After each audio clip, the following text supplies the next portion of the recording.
la Escuela de Ciencias de la Educación, Facultad de Filosofía y Humanidades, Universidad Nacional de Córdoba.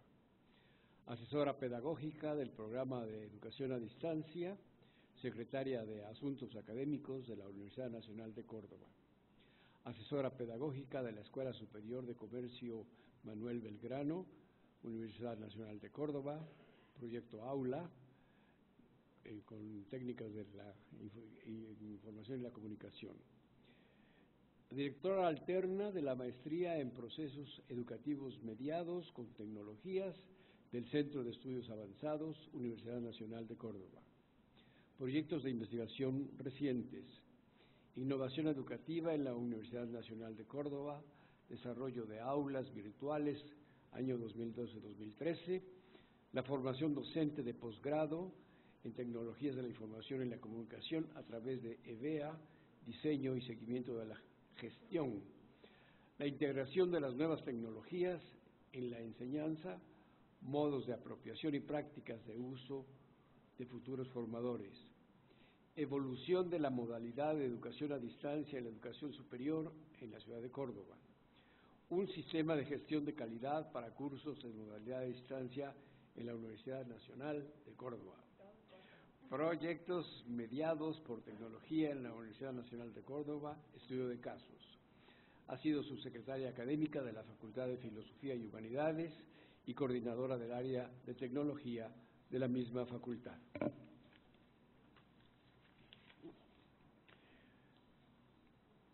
Publicaciones vinculadas al tema de la conferencia: un libro, Formación Docente y Competencia Digital entre lo posible y lo virtual, y Proceso Educativo y Tecnologías, un análisis desde la Universidad Nacional de Córdoba. Ha publicado diversos artículos sobre la temática Universidad y Tecnologías. Ha participado en el programa Innova CESAL 2009-2011 como representante de la Universidad Nacional de Córdoba, Argentina. Ha coordinado el proyecto Fortalecimiento de Equipos Técnicos que promueven propuestas académicas de posgrado en entornos virtuales del programa de la Secretaría de Políticas Universitarias del Ministerio de Educación de la Nación Argentina. Ha dictado conferencias y jornadas de capacitación, siempre vinculadas al uso de las tecnologías en las prácticas universitarias. Actualmente participa como evaluadora de proyectos, integrando el Banco de Evaluadores del FONSIT. Tiene la palabra Gabriela Zubolski. Bueno, buenos días a todos. Es un placer muy grande estar en esta universidad. Algunos saben por qué. Quiero agradecer especialmente al señor rector por haberme invitado y al doctor Salvador Malo por haber sugerido mi nombre para poder estar en este interesante evento y junto a tantas personas importantes, especialistas en educación superior. Mientras terminaba el último expositor, venía a mi mente una aclaración que creo pertinente para poder iniciar mi conferencia, en virtud de que pido un esfuerzo al auditorio para poder entender que mi charla sale desde el aula. El futuro de las universidades está en manos de los profesores. Somos los profesores los que día a día hacemos la enseñanza, favorecemos el aprendizaje, y es desde ese lugar del aula que yo quisiera compartir con ustedes algunas reflexiones en torno al futuro de la tecnología en la universidad. Además, como ustedes habrán visto en mi currículum, soy pedagoga. La mayor parte de o casi toda mi trayectoria profesional ha estado vinculada a tratar de ayudar a los profesores de las universidades a que utilicen las tecnologías de un modo pertinente. He estado siempre preocupada por esta cuestión de las lucecitas de colores que brillan en torno a la tecnología y también el gran nivel de frustración que significa para muchos buenos profesores no poder hacer uso de estas tecnologías para sus prácticas docentes. Como no podía ser de otra manera, necesito iniciar la conversación contextualizando un poco dónde surge esta idea de la virtualidad en la educación superior. En ese sentido, la conferencia del doctor Sarukan Kermes de hoy a la mañana ha sido para mí una apertura interesantísima al tema, porque él ha planteado, seguramente mejor que yo, cuáles son el contexto en el que se da esta explosiva eminencia de las tecnologías en la educación superior. Así que voy a intentar pasar rápidamente esta primera etapa, parte de la contextualización de la temática, para poder abocarme quizás con más tiempo a la parte específica de pensar en la práctica áulica. Vamos a ver si... Como ya se ha dicho, las universidades han sido hasta hoy una de las instituciones más estables y permanentes del mundo.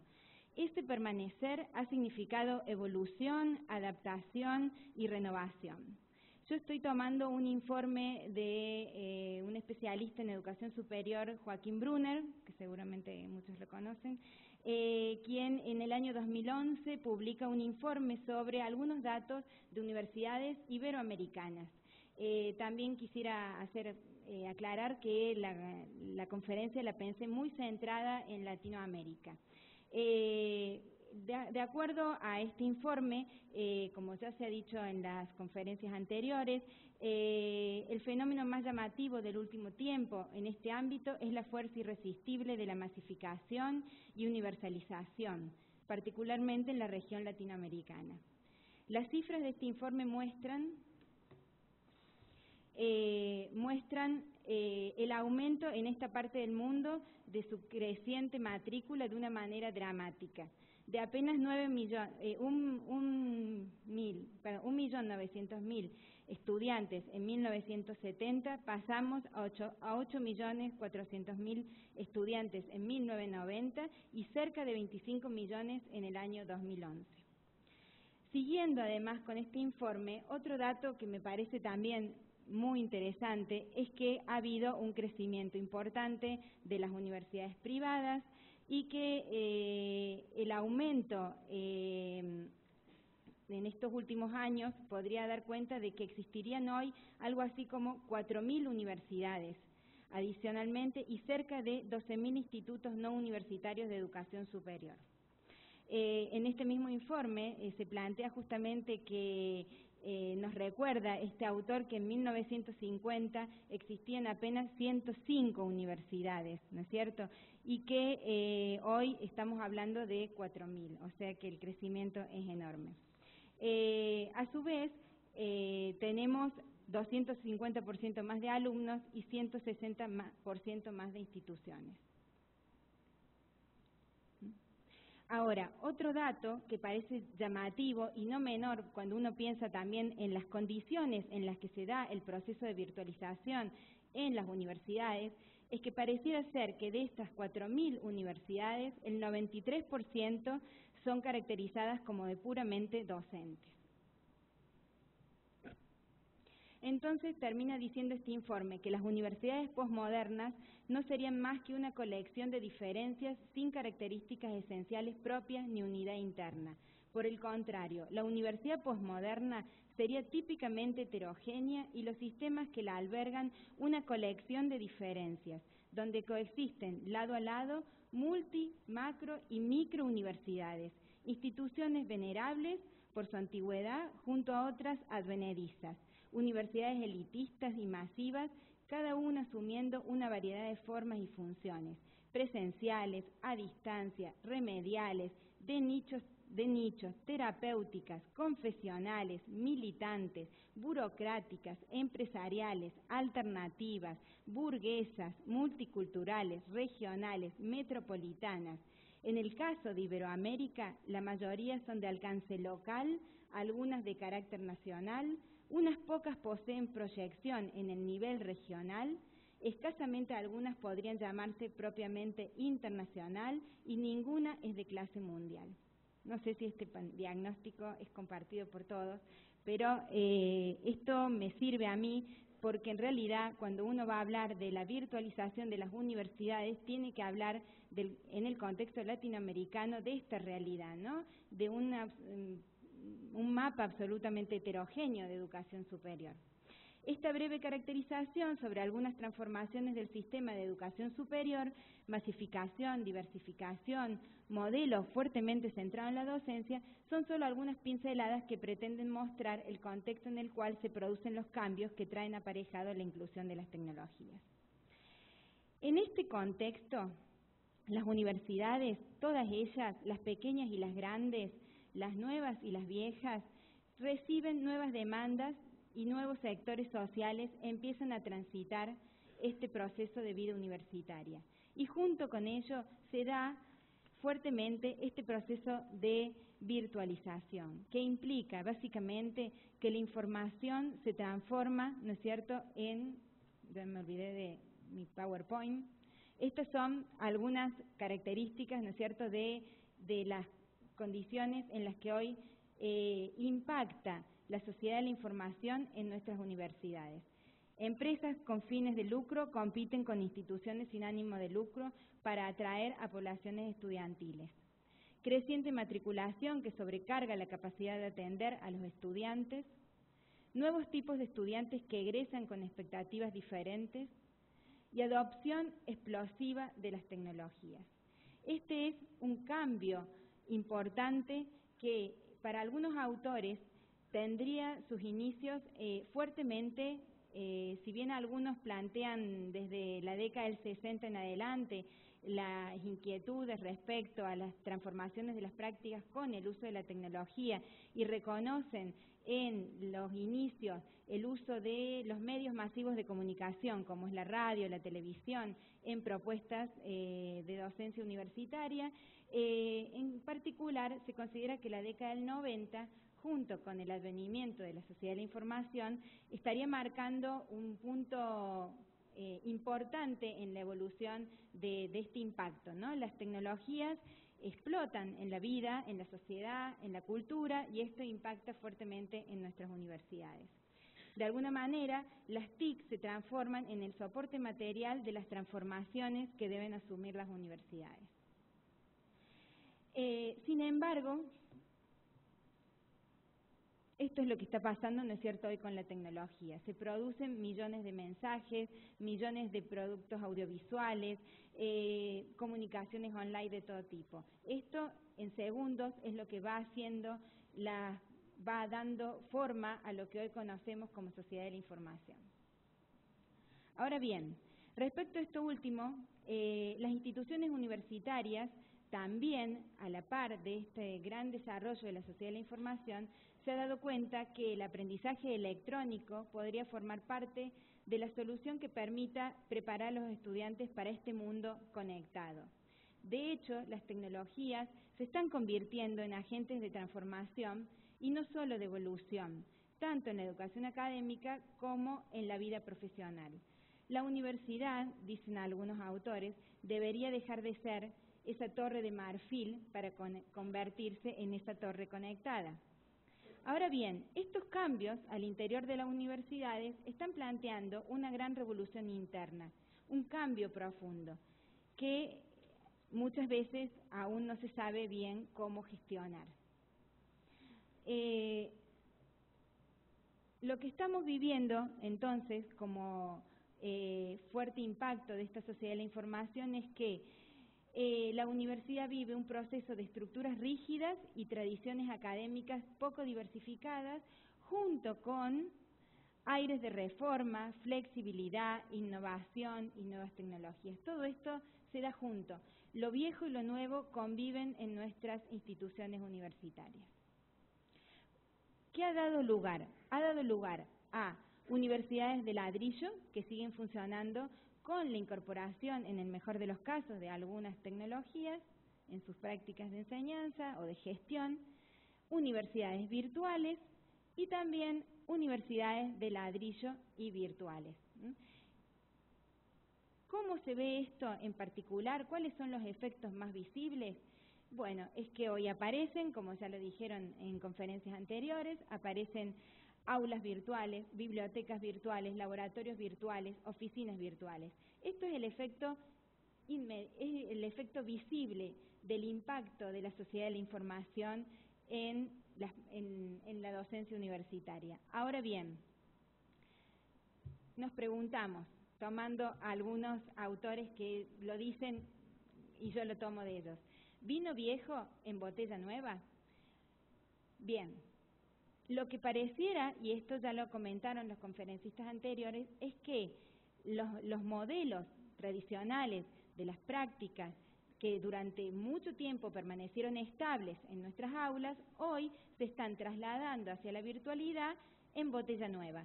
Entonces seguimos usando plataformas para hacer más de lo mismo, o utilizamos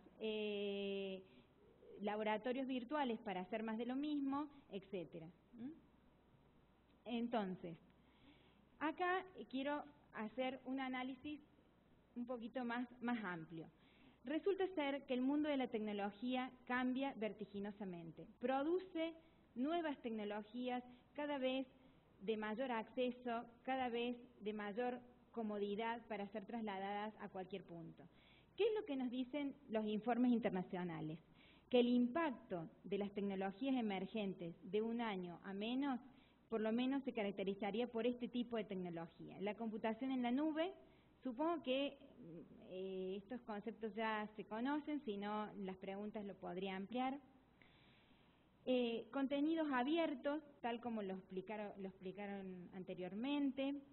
La idea de entornos colaborativos a través de software que permiten el trabajo y el intercambio con otros. La idea de las redes sociales, que sabemos que tiene un impacto muy importante en las prácticas culturales y también educativas, y la aplicación de dispositivos móviles. La posibilidad de estar usando, todos los teléfonos inteligentes, distintos elementos que nos acompañan a donde estemos, ¿no? Y cuando estemos y como querramos. De 2 a 3 años, dice este informe que está hecho por unas universidades europeas, dice cuáles serían las tecnologías emergentes: las tabletas, los juegos, el aprendizaje basado en juegos, los entornos personales de aprendizaje y la geolocalización.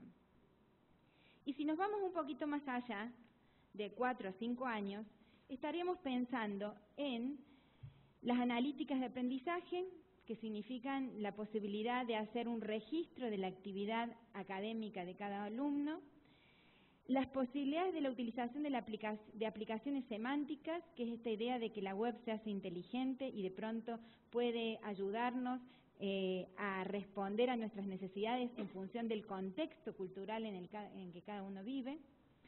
También será más factible contar con elementos de realidad aumentada y con como una tendencia muy importante, y creo que eso ya se está observando, no acá 4 o 5 años, sino ya, esta idea de los cursos masivos en línea. Para ello, bueno, hay muchas universidades que hoy ya están haciendo muchos desarrollos en esta línea. Ahora bien, estas tecnologías emergentes, por un lado. Por el otro, también podemos hablar de prácticas educativas emergentes. Y aquí es donde me voy acercando más un poquito quizás al eje de mi charla. Lo que yo planteo como hipótesis en esta conferencia es que de alguna manera se estaría achicando la brecha entre las tecnologías emergentes y las prácticas emergentes. ¿Cómo? De alguna manera a través de 2 procesos, que son, ambos tipos de procesos conviven hoy en las instituciones universitarias. Por un lado tenemos procesos graduales, acumulativos, silenciosos. A veces no sabemos que nuestro colega está trabajando con un recurso interesante, con unas páginas web, con algún software, pero ese docente trabaja desde su aula, no adentro de su aula. Y por el otro lado tenemos, sí, innovaciones que yo digo disruptivas, que hacen ruido, que plantean que las metodologías de enseñanza van a cambiar, de pronto se llenan de tecnologías las aulas, ¿no? son evidentemente innovaciones que se ven mucho más. Procesos graduales e innovaciones disruptivas serían los dos caminos que hoy está tomando la incorporación de las tecnologías. Y entonces, en este sentido, los procesos graduales y las innovaciones disruptivas, digo yo, tienen distintos tipos de impactos. Los procesos graduales son procesos que quizás uno pueda observar sus resultados a largo plazo, que no se conocen si es que no hay un trabajo a nivel institucional de recuperar esas prácticas. Mucho de esto está relacionado con lo que se conoce como modalidad mixta de enseñanza o con la complementación de la enseñanza presencial con tecnología. Y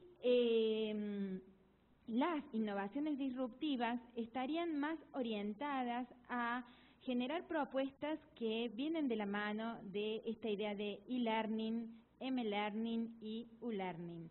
Son tres conceptos que hoy están apareciendo mucho en la bibliografía, en las investigaciones sobre esta temática, donde en realidad, bueno, el e-learning nos plantea la posibilidad de la educación a distancia, ¿no es cierto?, con o sin contacto presencial. El m-learning tiene que ver con toda la posibilidad de la utilización de los dispositivos móviles para la enseñanza y, por supuesto, el u-learning, que sería quizás, como lo muestra el gráfico, la posibilidad que incluye a todos los anteriores, tiene que ver con esta idea del aprendizaje en cualquier lugar, en cualquier momento, en cualquier situación. En esencia, lo que estarían sosteniendo estas experiencias, sea desde procesos graduales o desde innovaciones disruptivas, es la necesidad de incorporar una nueva manera de pensar la enseñanza y el aprendizaje. ¿En qué consistiría esta nueva manera? Básicamente, en integrar el contexto informal al contexto formal. Es lo que muchos llaman una nueva ecología del aprendizaje. Yo creo que esta imagen da cuenta de qué estamos hablando cuando hablamos de nuevas formas de aprendizaje. Esta gente está reunida en un bar, están juntos, pero a la vez está cada uno en su mundo, con su computadora. Podrán intercambiar o no, pero bueno, estas son las prácticas habituales que escapan a las aulas universitarias, ¿no? Entonces hablamos de nuevos nichos de aprendizaje. Esto implicaría la posibilidad de aprender en cualquier momento, en cualquier lugar y de cualquier forma. Ahora bien, ¿cómo se da esto en Latinoamérica?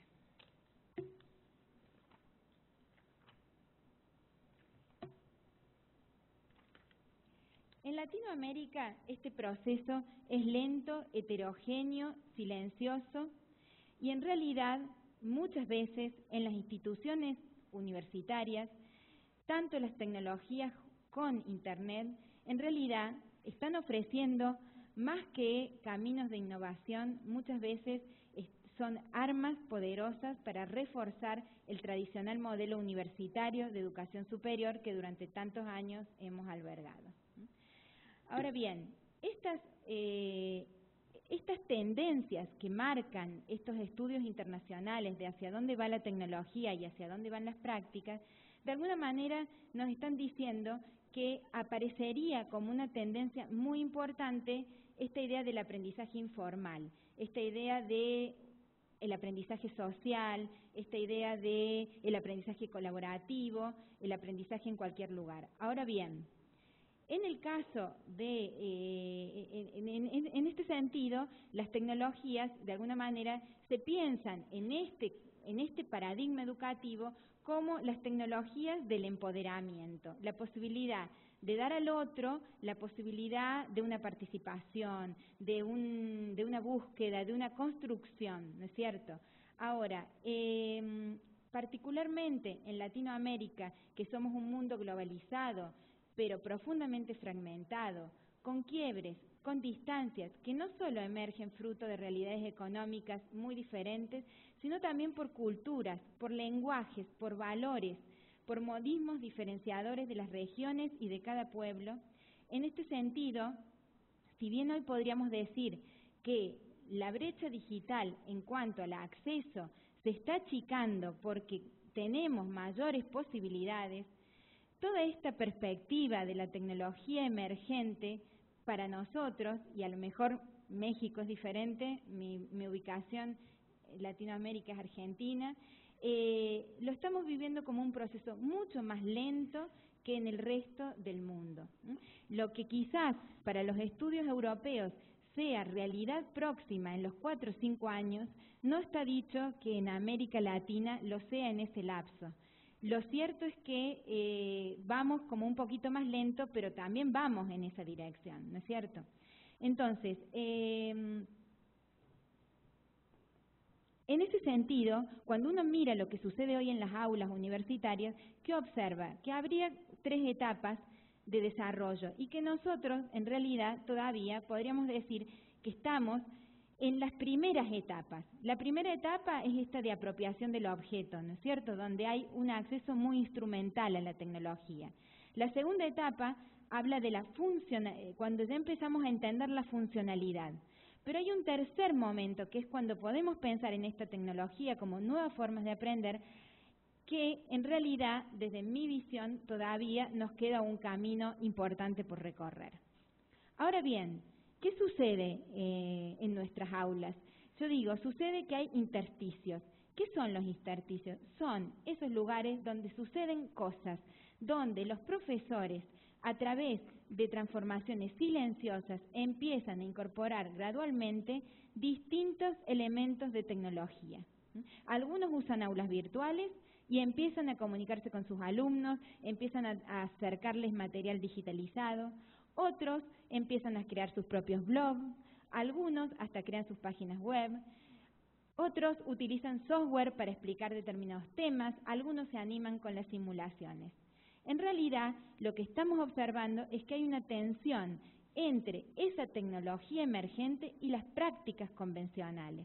Nosotros no estamos haciendo una revolución en el aula, estamos haciendo lo que se definiría como una evolución, ¿no? En este sentido, ¿hacia dónde va esta evolución? A pensar en los entornos de aprendizaje como entornos más permeables.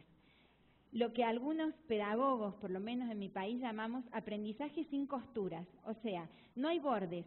¿Por qué lo que está afuera se tiene que quedar afuera y por qué lo que está adentro es lo único importante que hay que aprender? Entonces, en ese sentido es que propongo como posibilidad para pensar la incorporación de las tecnologías esta idea de un modelo centrado fuertemente en la presencia docente. Porque si hay algo que caracteriza nuestras universidades, yo pensaba hace un rato, nuestras universidades latinoamericanas no están en los primeros lugares de los rankings, ¿no? La verdad que no entramos en los rankings, por lo menos mi Universidad Nacional de Córdoba, creo que la de Buenos Aires posiblemente un poquito mejor, pero tenemos excelente calidad de graduados universitarios, ¿no? Entonces, en ese sentido, ¿qué es lo que hace? ¿Cuál es nuestra particularidad? ¿Cuál es nuestra especificidad? Porque si no nos preguntamos cuál es nuestra especificidad, nos va a terminar pasando que adoptemos modelos extranjeros para pensar la inclusión de las tecnologías. Y en realidad, creo que deberíamos haber aprendido algo de adoptar modelos extranjeros a nuestras realidades que son bien diferentes y que tienen su fortaleza. En ese sentido, ¿cuál es la fortaleza? Yo empecé diciendo que las posibilidades estaban en los profesores y vuelvo entonces a este tema, a un modelo centrado en la presencia docente. También de esto el profesor al inicio del coloquio había hecho referencia. Ahora, ¿cómo es el docente de este modelo? Bueno, aquí vienen algunas condiciones que no son extraterrestres, que son posibles, pero que son de docentes que podríamos decir aventureros, que yo digo, docentes muy conocedores de su campo disciplinar, que lo que más saben es su disciplina, que enseñan porque aman la docencia y que además son docentes curiosos, no solamente de la tecnología, sino docentes curiosos de la cultura de su tiempo, que es mucho más que la tecnología, ¿no?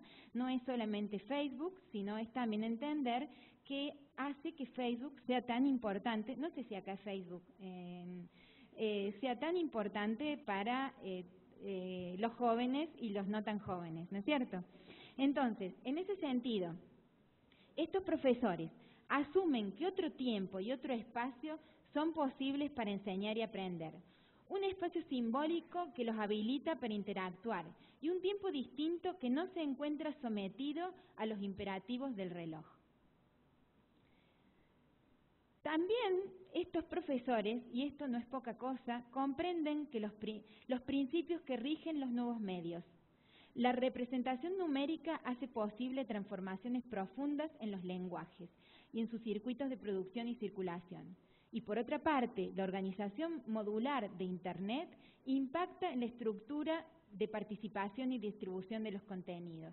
O sea, entender, los profesores, entender cómo se construye este lenguaje digital, este lenguaje multimedia, cómo Internet, a través de su estructura modular, nos permite comunicarnos, acceder, etcétera, es parte de una habilidad que necesitan estos profesores. También decíamos que estos profesores no se dejan encandilar por las lucecitas de colores, pero sí entienden que hay recursos que tienen potencialidades, como así también sus limitaciones. No cualquier recurso para cualquier tema, ni para cualquier momento, ni en cualquier condición. Estos profesores defienden un rol protagónico en sus propuestas, organizan una pedagogía constructivista. Todos los profesores ahora somos constructivistas, porque esa es la moda, ¿no es cierto? Un poco somos constructivistas, pero en la realidad no es esa, la realidad es que el constructivismo muchas veces no es más que un título. En realidad yo entiendo que las tecnologías nos ayudan a ser constructivistas. Se proponen diseños pedagógicos centrados en el diseño de actividades, pero estas actividades que deberían ofrecer al alumno un abanico amplio de opciones. Por eso yo les llamo actividades híbridas a partir de formatos híbridos. Se permiten la improvisación y asumen la incertidumbre. El sentido de una experiencia educativa muchas veces solo se aclara a posteriori. El teatro de la improvisación muchas veces genera una gran cantidad de muchos comienzos fallidos. La innovación improvisada genera una cantidad impresionante de caminos. Algunos no conducen al objetivo propuesto. Sin embargo, cuando es exitosa, el resultado es extraordinario. Estos profesores se entusiasman trabajando en equipo, reconocen su crecimiento en las prácticas colectivas, que pueden escuchar y observar a los demás. Se trata de propiciar la arquitectura de la colaboración. La respuesta no está en la habilidad o creatividad de ningún jugador en particular, sino en una propiedad emergente de ese colectivo. Exploran las tendencias culturales de su tiempo, de sus estudiantes, y desde las nuevas maneras de construir significados en las esferas de lo cotidiano, intentan acercarse al mundo académico con rigurosidad académica y actualización conceptual y metodológica. Avanzan en decisiones riesgosas que pretenden una inclusión genuina de las tecnologías. Nosotros en Argentina hemos tenido una gran maestra en temas de tecnología, que su nombre es Edith Lidwin, y ella nos enseñó a que la tecnología permitiría o potenciaría la enseñanza poderosa. La enseñanza poderosa es aquella enseñanza que perdura, que se recuerda, que conmueve, que después de mucho tiempo uno es capaz de recordar a aquel maestro con el que tuvo una experiencia en la que sintió que aprendía de esa manera. Y por último, estos profesores se emocionan cuando sus estudiantes expanden sus mentes, cuando se dan cuenta que sus estudiantes pueden crecer. En ese sentido, acá lo digo de una manera mucho más gráfica, para ir cerrando mi conferencia, la idea de la desorientación, de los múltiples caminos, de las tecnologías como caja de herramientas, y de ese docente que hoy por hoy está pensando creativamente qué es lo que puede generar para sus alumnos. Cuando hablamos de impacto de la virtualización en la educación superior, hablamos de múltiples docentes que día a día batallan en las aulas con la masividad o no, pero que estos docentes, la única manera que tienen de incluir las tecnologías es desde una propuesta creativa, fuertemente sostenida en sus conocimientos disciplinares, en sus conocimientos de cómo esa disciplina se construye, se investiga en términos científicos. Posicionados desde allí, van a ir construyendo un posible camino en el que la tecnología tenga un lugar. Porque de lo que se trata, de alguna manera, es de acercar el contexto informal al contexto formal, o sea, el camino que nos queda en esta idea de darle sentido a la universidad, a la educación superior, en este planteo que anteriormente decían, las universidades debemos hacernos. ¿Cuál es el sentido? ¿Hacia dónde vamos como universidad?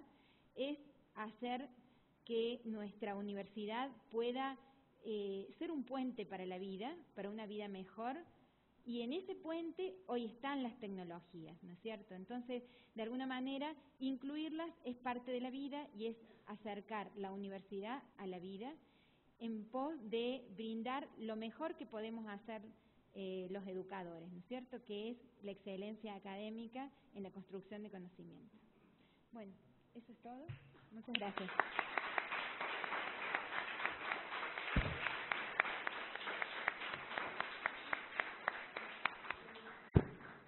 Bien, abrimos un espacio. Si tienen algunas preguntas, con mucho gusto las va a atender aquí nuestra amiga.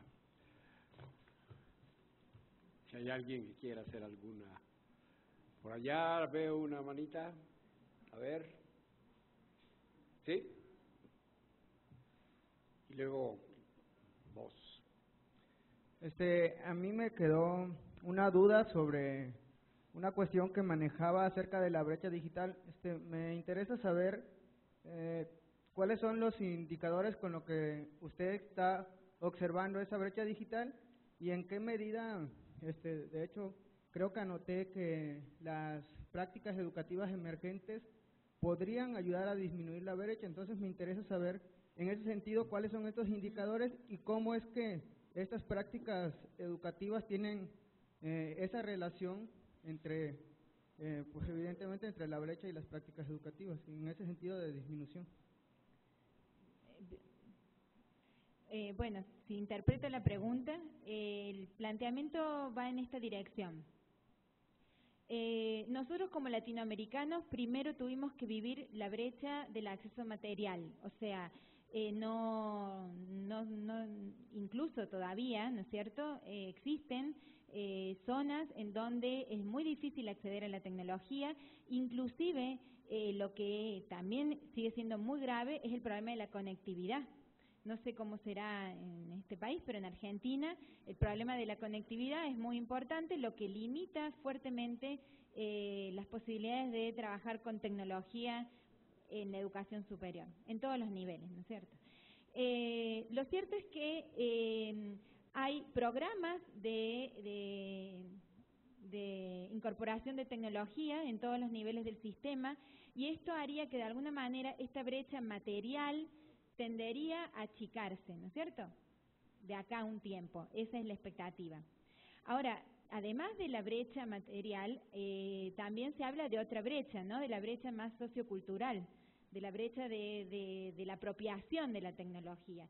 Entonces, son dos brechas. La brecha sociocultural es la brecha que, de alguna manera, como latinoamericanos, tenemos que transitar con urgencia, porque no es solamente cuestión de tener el aparato, sino también de usarlo de una manera constructivista, crítica, ¿no es cierto? Y en realidad, lo que dicen algunos estudios es que los modos de acceso a las tecnologías son modos muy instrumentales de acceso a la tecnología o inclusive muy alejados de lo que podrían ser prácticas de construcción de conocimiento en términos generales. Entonces, lo que yo estoy planteando es que lo que estaría de alguna manera observándose es que para achicar esta brecha más sociocultural, las tecnologías emergentes que están hoy apareciendo y que en el transcurso de pocos años van a tener cada vez más impacto en nuestras prácticas culturales, son tecnologías que algunas personas, algunos especialistas llaman tecnologías del empoderamiento. ¿Qué significan estas tecnologías? Estas tecnologías nos dan la palabra, estas tecnologías nos permiten participar, estas tecnologías, no importa en qué lugar del mundo uno esté, puede intercambiar con alguien y puede opinar públicamente, puede hacer escuchar su palabra. Claro que para que esa tecnología del empoderamiento sea real en nuestras prácticas educativas y en nuestras prácticas sociales, es necesario que vivamos un largo proceso de educación para poder apropiarnos de la tecnología desde esa filosofía, ¿no?, del empoderamiento. Todas estas tecnologías están impregnando fuertemente muchas prácticas sociales. O sea, hoy por hoy no tengo en mi computadora, tendría algunos cuadros para mostrarles de los jóvenes que usan tecnología, que consumen páginas web, que producen videos y suben a YouTube sus producciones. O sea, es evidentemente creciente el uso de esta tecnología. Entonces, la idea es que si nosotros como educadores fuéramos capaces de incorporar a estas tecnologías en nuestras propuestas con fines pedagógicos, estaríamos dándole herramientas a nuestros estudiantes para achicar esa brecha y para que ellos pudieran apropiarse de estas tecnologías desde esta idea de empoderamiento. Que, como ya también lo dijeron mis colegas, este empoderamiento no surge naturalmente, y ahí es donde uno podría recuperar el rol docente, en esta idea de cómo nosotros como docentes pudiéramos aprovechar esta potencialidad de las tecnologías para incluir a nuestros alumnos en esos modos de uso de la tecnología. No sé si soy clara en la explicación. Nuestra directora, sí. Manolo, después y...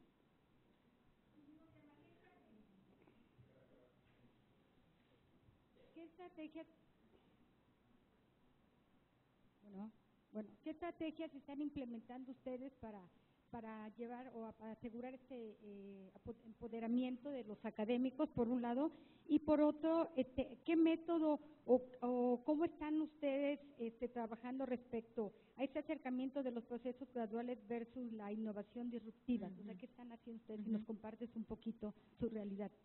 Bueno, la Universidad Nacional... Tenemos dos más. Bueno, dos más para que las hagas breve. Bueno. La Universidad Nacional de Córdoba es muy grande y entonces hay muchas propuestas, no hay una sola. Empiezo por la segunda.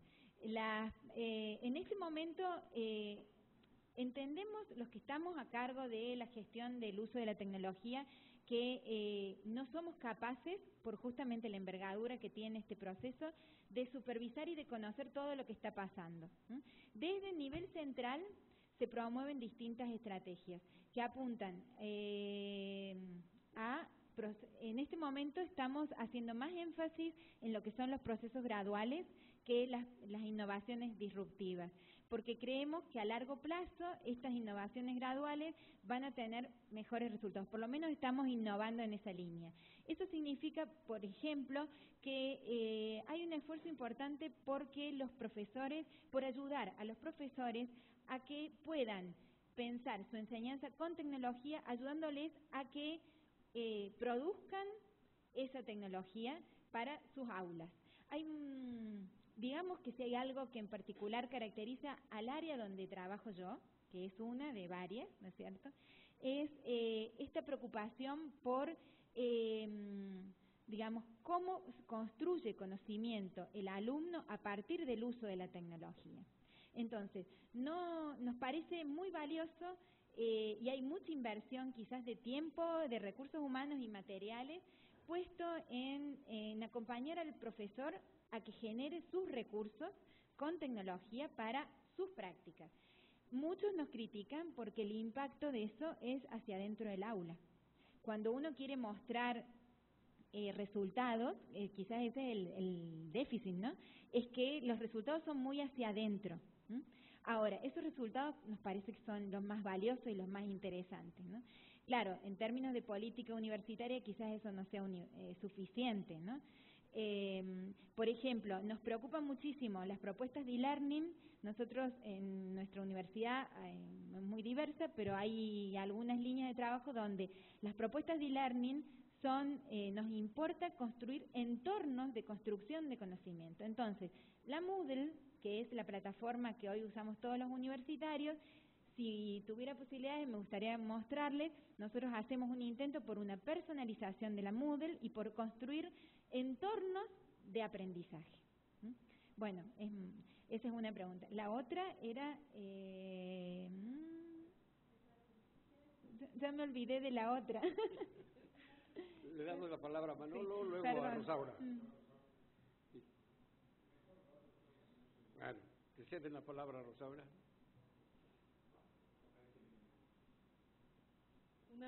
Te pediría que nos dijeras tu definición de una universidad de clase mundial, por favor. Y luego, cuando hablas, me parece educación sin costuras, era la frase. Pero no entiendo bien esta idea, porque decías, es muy difícil definir qué queda dentro y qué queda fuera. Pero creo que el no hacerlo es casi imposible, porque la amplitud de conocimiento que existe hoy sobre casi cualquier disciplina o de casi cualquier disciplina hace prácticamente imposible en un plan de estudios, no digas en una clase, ¿no? En un plan de estudios incluir todo. Entonces entiendo que es algo muy complejo definir lo que yo llamaría lo fundamental en una disciplina que tiene que aprender un biólogo, un físico o un contador. Entonces no entendí tal vez el concepto de educación sin costuras. Y por último, yo también soy una entusiasta defensora de la aplicación de las TIC a la educación, pero hay una parte compleja, las ciencias experimentales, la parte experimental. Por supuesto, hay también unas formas virtuales para la enseñanza de cómo separar DNA en una práctica, etcétera, pero no es suficiente. Y entonces creo que en una pedagogía moderna tiene que incluirse también, además de las tecnologías, por supuesto, la experiencia en las diferentes disciplinas, como ejemplo, mi ejemplo fue de biología, puedo poner otros, pero sí creo que es muy difícil reemplazar ese tipo de experiencias de ciencias experimentales, como ejemplo, con tecnologías de la información y la comunicación. Gracias. Sí, yo acuerdo en su comentario. Lo que podría decir es lo siguiente. Justamente mi posición es crítica respecto a el lanzamiento indiscriminado de propuestas virtuales que en cualquier tiempo, en cualquier lugar y sobre cualquier tema pretenden hoy hacer real la educación, ¿no? En este sentido yo creo que hay, bueno, no me acuerdo cuál de los profesores hablaba justamente de una pseudociencia, creo que el profesor, ¿no es cierto?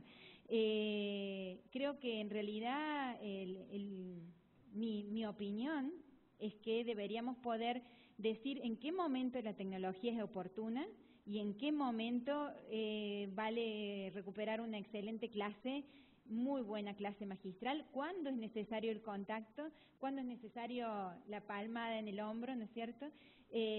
Y lo que también es cierto que no lo planteo en términos de oposiciones, ¿no es cierto? Una cosa no excluye la otra. Yo creo que dentro de un tiempo las tecnologías van a estar tan atravesadas en nuestras vidas, como ya lo están, pero cada vez más, que va a ser imposible separar los contextos presenciales y virtuales. Me parece que hacia eso va el mundo, ¿no? Y también con ello a diferentes ritmos las universidades. Esta imposibilidad de decir, bueno, para estas disciplinas esto es más factible que para otras. Y en realidad también es cierto que hay muchísima inversión en investigación y en producción de recursos de tecnología para hacer factible hasta la experimentación, ¿no? Entonces, hoy cosas que nos parecen muy lejanas o imposibles, bueno, quizás dentro de un tiempo no sean tan imposibles. Ahora bien, insisto, aunque la tecnología lo haga posible, hay que ver cómo eso calza en nuestros modelos de ser docente, porque si hay algo que ha caracterizado por lo menos a las universidades que yo conozco, son modelos, por así decirlo, muy paternalistas de la docencia, ¿no? O sea, por supuesto hablando de aquel docente que ama su profesión y que se compromete y que es un académico que además investiga. Cuando se dan estas características, en general tenemos docentes que muy preocupados por lo que hacen, ¿no? Y bueno, entonces, ¿cómo este desarrollo tecnológico va a incorporarse en nuestro modelo docente fuertemente presencial? Es una cuestión que tendríamos que pensar e investigar, ¿no es cierto? Respecto a la definición de universidad mundial, en realidad la tomo de Joaquín Brunner, así que no podría yo definirlo por él. Simplemente creo que él hace referencia a la diversidad de instituciones y pienso que entiende la universidad mundial como aquella que es una universidad que que tiene una presencia globalizada, ¿no es cierto?, en todos los continentes y con parámetros absolutamente estandarizados que le darían validez en un contexto y en otro, ¿no es cierto? Pero bueno, estoy hablando un poco por él, así que puedo equivocarme. No sé si hay otra pregunta. ¿Querías, Manolo? Adelante. Aprendizaje sin costuras. Nosotros, perdón, es la última, muy cortito. En Argentina usamos muchas metáforas, ¿no? El aprendizaje panal para referir a una metáfora en la que se construye conocimiento compartido. Aprendizaje sin costura en realidad refiere a esta imposibilidad mejor dicho, a esta posibilidad de integrar lo que se produce en el contexto informal como conocimiento válido para el contexto académico, ¿no? Esta idea de contextos permeables, ¿no?, donde la idea es que todo sea válido para producir conocimientos en el ámbito académico, ¿no? Pero bueno, después lo podemos profundizar. Manolo, y cerramos. Muchas gracias, Gaby. Una pregunta rapidita y luego entonces un comentario. Sí, sí. ¿Tú crees que para que esto funcione se requiere que los muchachos tengan las mejores condiciones para ser autodidactas? ¿Contestas? Sí. No, dime sí o no. No. ¿No? No creo en el autodidactismo. Creo en el docente detrás del alumno. Ok. Entonces, hay algo que me preocupa. Lo que tú propones es muy bueno. Por lo menos en mi país, a las personas que tienen menos condiciones de conectividad y de condiciones de una relación a distancia con un profesor, etcétera, es a las que se les está ofreciendo este tipo de opciones, y a las personas que tienen más condiciones por su capital cultural para poder, es decir, están yendo a las instituciones selectivas, ya sea selectivas por conocimiento o selectivas por dinero. Yo creo que hay que tener una gran batalla de ustedes, los expertos en esto, es que esta no sea la educación de segunda para aquellos que no tienen ni dinero ni condiciones para ingresar a una universidad selectiva. Y es por eso una recomendación. Sí. No quiero más que eso. No, absolutamente. En realidad, si uno se retrotrae a la educación a distancia en sus orígenes, comenzó siendo, ¿no es cierto?, la educación de segunda. Y eso siempre pesa sobre la educación a distancia. Bueno, hoy el contexto está cambiando, ¿no? Y incluso mucha gente de poder adquisitivo utiliza la educación a distancia porque en realidad no es siempre sinónimo de calidad, ¿no? O sea, ya sabemos que, por eso la cuestión es cómo hacemos educación de calidad con la tecnología, ¿no? Eso, vuelvo a insistir, con esto cierro, implica construir un modelo propio, ¿no?, donde el eje esté puesto en la construcción de conocimiento.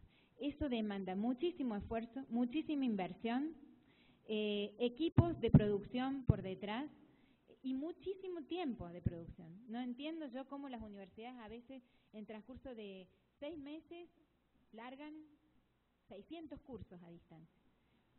Siempre me genera la duda de la calidad, ¿no?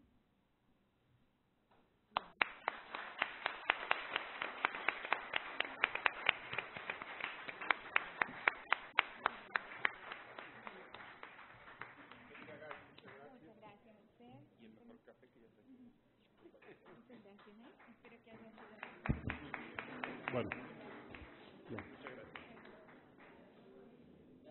estimados amigos, concluye así la jornada matutina de este coloquio veracruzano de otoño. Les invitamos para que pasemos a comer y regresamos a las 5 de la tarde en punto aquí para concluir el tema general, que es el mundo. En la jornada vespertina tendremos al doctor Gustavo Hobbs con el tema La dinámica del conocimiento, las disciplinas y la nueva ilustración. Empezaremos el tema México con el doctor Manuel Gil Antón, que tendrá su tema específico, inclusión social, acceso a un pupitre o al conocimiento. Y a la doctora Rosaura Ruiz, con el tema tendencias del financiamiento de la educación superior, la ciencia y la tecnología en México. Les esperamos puntualmente a las 5 de la tarde. Buenas tardes y buen provecho.